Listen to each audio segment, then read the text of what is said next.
श्री शिवाय नमस्तुभ्यम। हर हर महादेव। दोस्तों, भगवान भोलेनाथ और माता पार्वती का आशीर्वाद सदैव हम सभी भक्तों पर बना रहे, इसी मंगल कामना के साथ आज की कथा का प्रारंभ करते हैं। श्रावण माह में की जाने वाली भगवान शिव की लक्ष्य पूजा का वर्णन।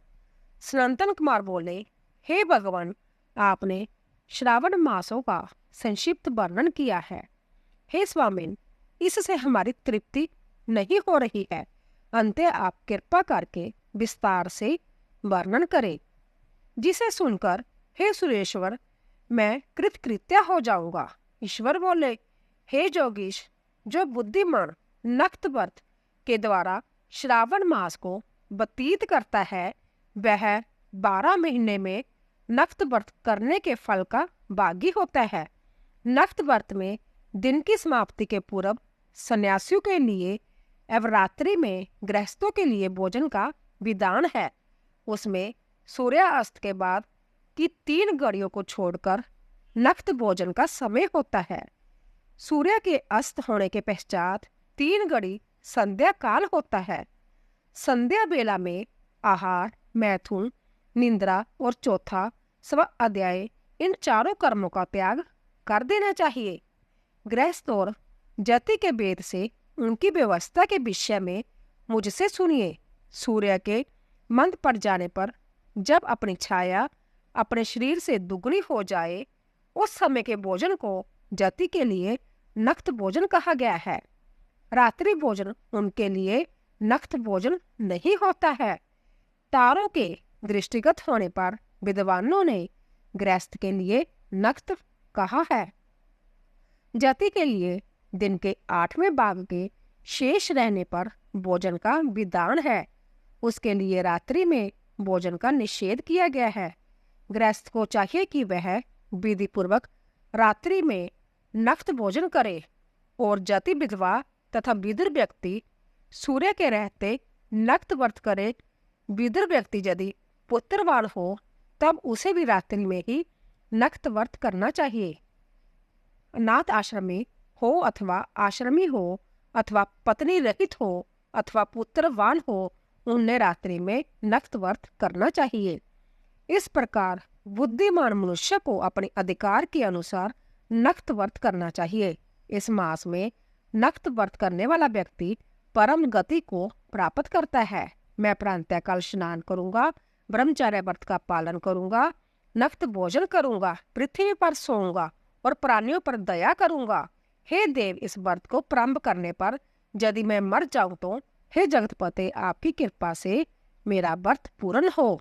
ऐसा संकल्प करके बुद्धिमान व्यक्ति को श्रावण मास में प्रतिदिन नक्त व्रत करना चाहिए। इस प्रकार नक्त व्रत करने वाला मनुष्य अत्यंत प्रिय होता है।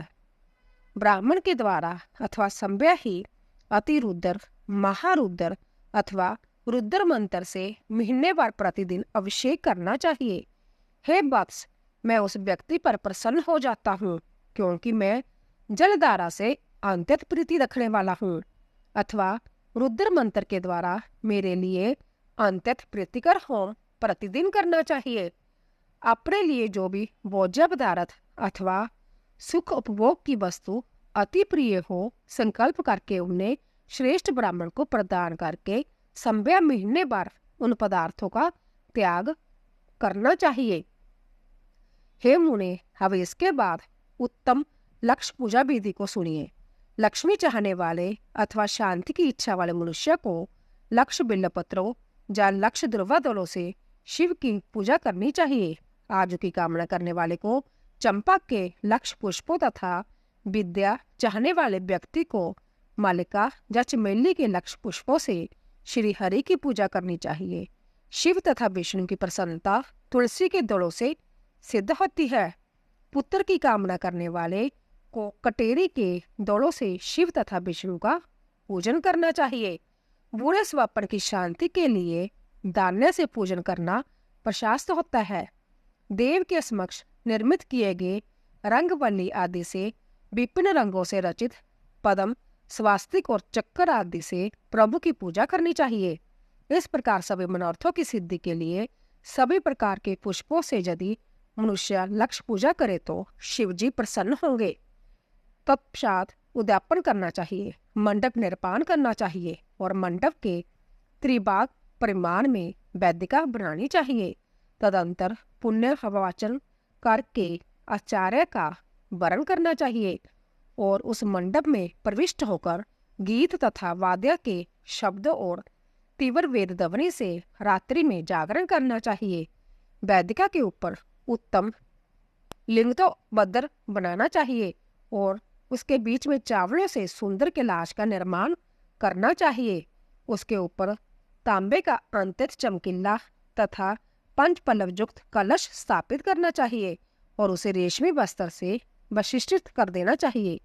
उसके ऊपर पार्वती पति शिव की स्वर्णमय प्रतिमा स्थापित करनी चाहिए।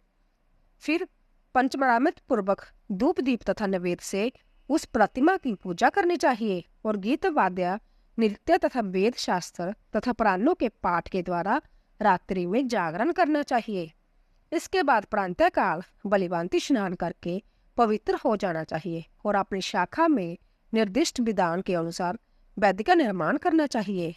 फिर मूल मंत्र से या गायत्री मंत्र से या शिव के सहस्र नामों के द्वारा तिल तथा घृत मिश्रित खीर से होम कराना चाहिए अथवा जिस मंत्र से पूजा की गई है उसी से होम करके पूर्ण आहुति डालनी चाहिए। इसके बाद वस्त्र अलंकार तथा भूषणों से बलिवांती आचार्य का पूजन करना चाहिए। फिर अन्य ब्राह्मणों का पूजन करना चाहिए और उन्हें दक्षिणा देनी चाहिए। जिस जिस वस्तु से उमापति शिव की लक्ष्य पूजा की हो उसका दान करना चाहिए। स्वर्णमयी मूर्ति बनाकर शिव की पूजा करनी चाहिए। यदि दीपकर्म किया हो तो उस दीपक का दान करना चाहिए। चांदी का दीपक और स्वर्ण की वर्तिका अर्थात बत्ती बनाकर उसे गोघृत से भरकर सभी कामनाओं और अर्थ की सिद्धि के लिए उसका दान करना चाहिए। इसके बाद प्रभु से क्षमा प्रार्थना करनी चाहिए और अंत में 100 ब्राह्मणों को भोजन कराना चाहिए। हे मुने, जो व्यक्ति इस प्रकार पूजा करता है मैं उस पर प्रसन्न होता हूँ। उसमें भी जो श्रावण मास में पूजा करता है उसका अनंत फल मिलता है। यदि आपने लिए अंतित प्रिय कोई वस्तु मुझे अर्पण करने के विचार से इस मास में कोई त्यागता है तो अब उसका फल सुनिए। इस लोक में तथा परलोक में उसकी प्राप्ति लाख गुना अधिक होती है। सकाम करने से अभिलिषित सिद्धि होती है और निष्काम करने से परम गति मिलती है। इस मास में रुद्राभिषेक करने वाला मनुष्य उसके पाठ की अक्षर संख्या से एक एक अक्षर के लिए करोड़ करोड़ वर्षों तक रुद्रलोक में प्रतिष्ठा प्राप्त करता है। पंचनामत का अभिषेक करने से मनुष्य अमर तत्व प्राप्त करता है। इस मास में जो मनुष्य भूमि पर शयन करता है उसका फल भी मुझसे सुनिए।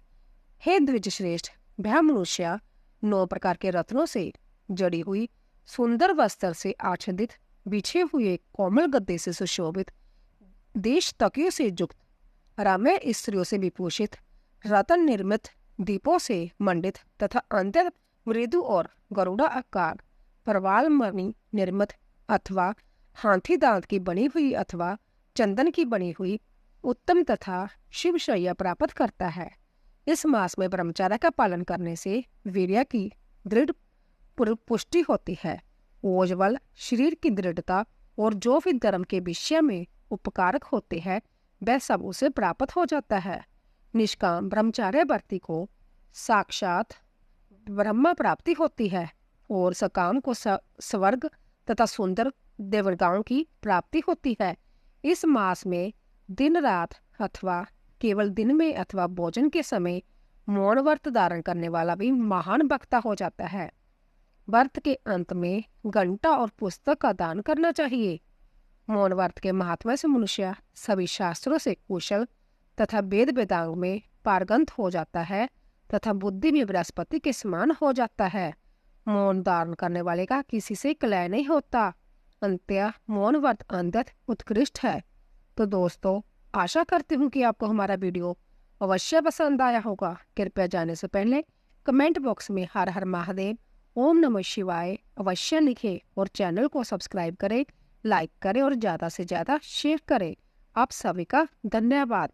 तो दोस्तों, इसी प्रकार श्री स्कंद पुराण में श्रावण मास महात्म्य में नक्त व्रत लक्ष्य पूजा नामक तीसरा अध्याय पूर्ण हुआ।